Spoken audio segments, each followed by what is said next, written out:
Hey, what's up guys? Dustin here, ATEM Off-Road. In today's video, we're going to be working on the 1987 Jeep Cherokee. Now, you guys probably seen a lot of videos where this is peeking in the background. It's finally time to start working on it. We got it about a year ago. A friend gave it to me for $100. It was a sweet deal. I couldn't pass it up. We've got a whole backstory on what exactly happened to it and why the guy gave up, previous owner gave up on working on it. And essentially, what happened was it caught on fire. It's time that we start working on it, and I'm super excited to share with you. So I'm gonna give you guys some B-roll from back about a year ago when we went to go pick up the Jeep, and then we'll bring you back here to now to where we're gonna start working on the Jeep. So I hope you guys enjoy the little B-roll. See you guys in a minute. Just a second.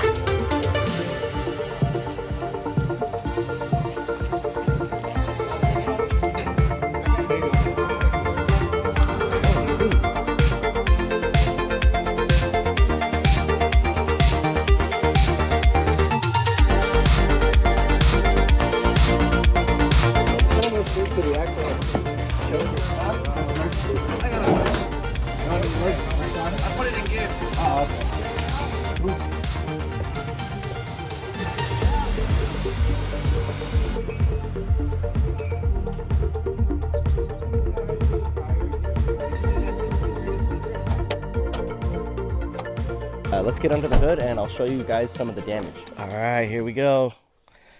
Ta-da! All right, so yes, she is old and a little dusty, but the backstory is that she ran really good and that they took care of her. This vehicle, I'm not sure the whole details on the engine, but the chassis has about 230 something thousand miles on it, which is awesome. And for them saying that it ran good prior to the fire makes me a little happy. So right here is the fuel rail. If you guys are familiar with the 4.0, this is the Renix version, one of the first versions of the inline 4-liter. And then as you can see, some of these wires got burnt up. So this was one of the wires that got burnt up, and it's probably still good, but it could come loose. I've got a new harness that we're going to cut out and replace this guy, get him plugged back into the sensor. And then I've already taken out the vacuum harness. I'll show you that here in a second. And then as you can see, the whole air box down here got caught on fire. So I need to either find an air box that has these two nipples, or I need to make my own, because in California we have emissions and this thing will be required to pass a smog check. So right here on the intake manifold, there's 3 ports for vacuum. As you can see, I've already got these unplugged. You can see the vacuum tubing has failed because it just got burnt up. It's all into pieces, just corroded, falling apart. Here's the harness. You can see these pieces all got melted and burnt up. And then it's all part of these 3 systems: the crankcase ventilation, your intake, and the air filter box. So that was where the fire was, right in this area. He got it out before it did a lot of damage, but luckily they still have these parts. This is actually a 2-piece harness that plugs together. If we can get this engine running, we'll be installing all of this and getting all this fixed in the next video, so you're going to want to stay tuned for that. But for now, let's see if we can get fuel to the rail and then possibly get this thing started up. All right, so this is where the battery goes on the XJ. It's a little bit too big, but I think it's going to work. It doesn't fit really well in the tray, but I think it's going to work. There's a cap right here and a Schrader valve on the rail. We're going to go ahead and remove that, and I'm going to crank it over and see if we have any fuel pressure coming off of the rail. All right, so the starter seems healthy. The battery seems healthy. It cranks over, but I'm still not getting any fuel. So you can push the Schrader valve in, and if nothing comes out, we're just going to take this one out because there's no pressure. So there's the valve. We'll just set this off to the side somewhere we're not going to lose it. There's a little trick over here on the diagnostic port where we can jump 2 wires and basically force the pump on, sending fuel out of the rail. Let's go ahead and try that. So I'm going to go ahead and switch over my meter here to amps. That way we can basically short the circuit for the fuel pump to force it on using my meter. So I'm just going to take pins 5 and 6 and we're going to jump those. Now on these fuel pumps, if there's power to the fuel pump, they're pretty loud and we should be able to hear it from here. If we're really quiet, and we've got nothing. Okay.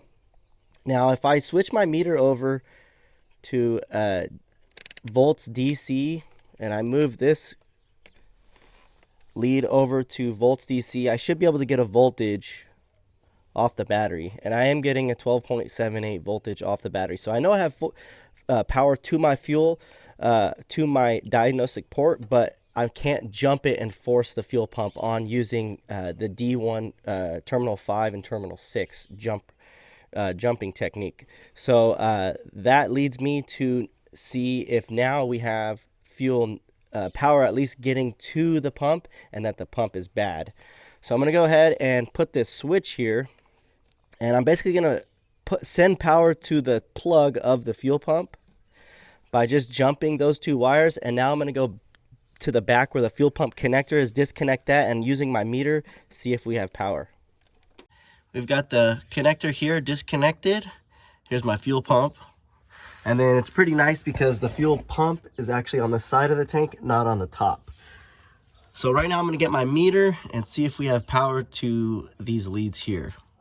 With that terminal 5 and 6 jumped, I've got 12.8 on my meter. So that's saying I've got power up to this point. Now I got to figure out why that pump's not coming on. All right, so right back here is the fuel pump. There's a locking ring. You just have to take a hammer and a chisel and basically counterclockwise loosen up the ring, tapping one of these 3 tabs, whichever one's available, and then the ring pops out like this, and then we should be able to break free the pump just like that. Oh yeah, lots of rust. Okay, I've got fuel spilling out over here on the hose, and yeah, this thing's coming out right now, so we'll have a little sneak peek of what's going on. Got lots of corrosion and buildup. Good thing I have a new fuel filter to go along with this. So I'm gonna get this out and I'll show you guys out on the floor. So here is the fuel pump. As you can see, this thing is just falling apart. It looks like some of the gas may have already turned into like a varnish from sitting so long. There's no way we can reuse any of this. Now we've got this out, we are going to need to keep a few things. I know this ring is going to need to be kept here, but I think all of this, other than maybe some of these clamps, we could reuse. But I believe all of this is going to be in the box, other than these hoses too. I might have to change these 2 hoses over to the pump. But let's go open that box up and see what we got. All right. Yeah, so it doesn't have that rubber thing, which is good. It looks like it's just a drop in and connect some wires up. Connect the wires and then it's just drop in. This all looks the same. The bottom, there's a strainer, a fuel strainer that just basically presses in onto the bottom. You can see where the notch is. So everything's ready. I've got the hoses swapped over. Let's go ahead and get this installed and plugged in and see if we can get the pump on. Let's get this thing in the tank. Alright, so we've got the fuel pump in. It had to take some maneuvering. Got the lock ring back on to where it stopped turning. And then we're getting ready to replace the fuel pump, fuel filter now, and reattach some of these lines. This one goes right here. Got to get the clamp on it. So we'll just undo the latch there. And then I've got to get my screwdriver. We'll replace this fuel pump, or fuel filter. I don't know why I keep calling it the pump. It's the fuel filter. And I've got the same exact one, it looks like. Okay. And plug this one in. The last thing we need to do is plug in the pump electrical connector. Make sure that snaps in, and that's good. All right, let's go back up to the front and see if we can get fuel to come out of here. Get this fuel pump turned on. All right, for the $1,000,000 question, are we gonna be able to pump fuel up to the rail of the engine now? So I've got this hose right here, and it fits perfect over the Schrader valve. So I'm gonna basically force that on there real nice, as you can see it. Oh yeah, and that's like perfect. Look at that fitment, perfect. And I'm going to stick the other end into this bucket, and I'm going to jump the terminals 5 and 6 with my switch, and I'm gonna get some fuel up here now. So let's see what happens. For added precautions, we're gonna have a fire extinguisher just on the side. And I got my switch. I'm gonna go ahead and stick that in the ports, and let's see if we can be really quiet and hear that fuel pump kick on. Yep, I hear it. Oh, and I got fuel coming out over here. It's kind of like burping up, getting some of that. Here we go. Cool, stop it. I've got some fuel over here leaking, and it looks like it's leaking out of the pressure regulator, which I did order one. You can see it right here, bubbling up, right in here. So I have a new one. We're gonna replace that right now. Perfect timing too. I just like almost knew that was bad. There's some O-rings and stuff inside this one. And then we have this one right here. So we'll go ahead and get the new one installed. Just gonna give it a quick cleaning in here. So the way this works is this regulator is connected to vacuum manifold pressure.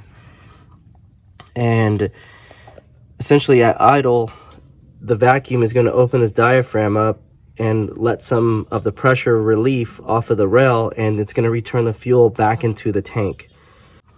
So we'll have to push this on and let it snap into position, just like so. That was easy enough. And then this part goes in straight into the end of the rail, like so.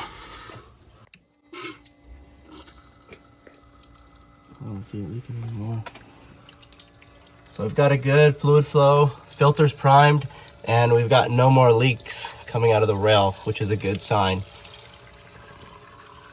And I'm gonna try to get a bunch of this gas, bad gas, out of here.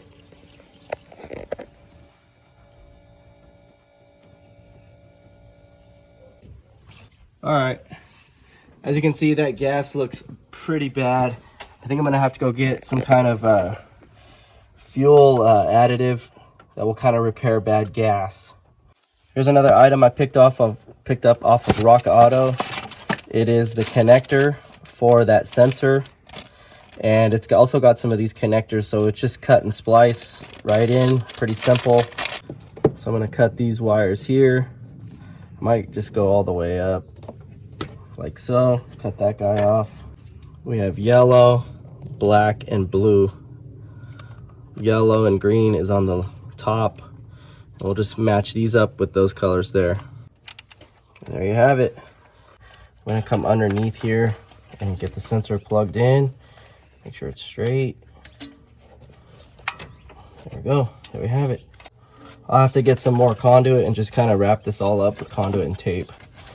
I've got this tubing right here for the pressure regulator that we just installed. It's tapped off of the vacuum port on the intake manifold.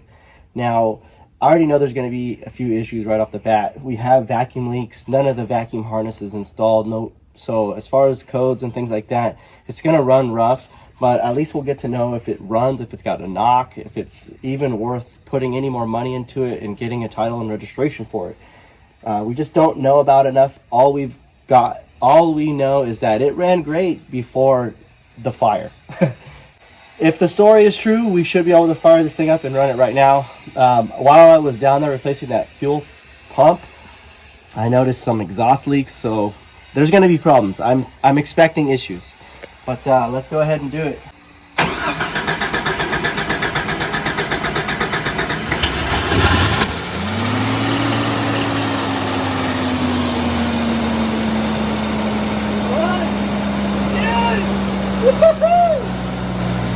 thing is running on bad gas. And it sounds really good too. I'm gonna go get my son because he really likes this thing. So let me turn him around. What's up, man? What do you think? It's running. That's so cool. I didn't even.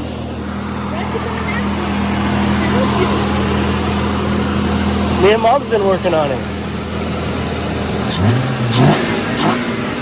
Woo! Yes!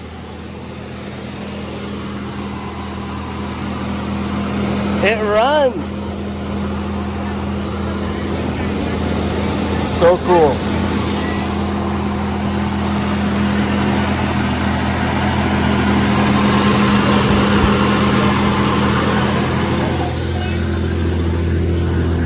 So the idle is pretty high right now. I'm gonna go ahead and shut it off and let's see if it starts back up.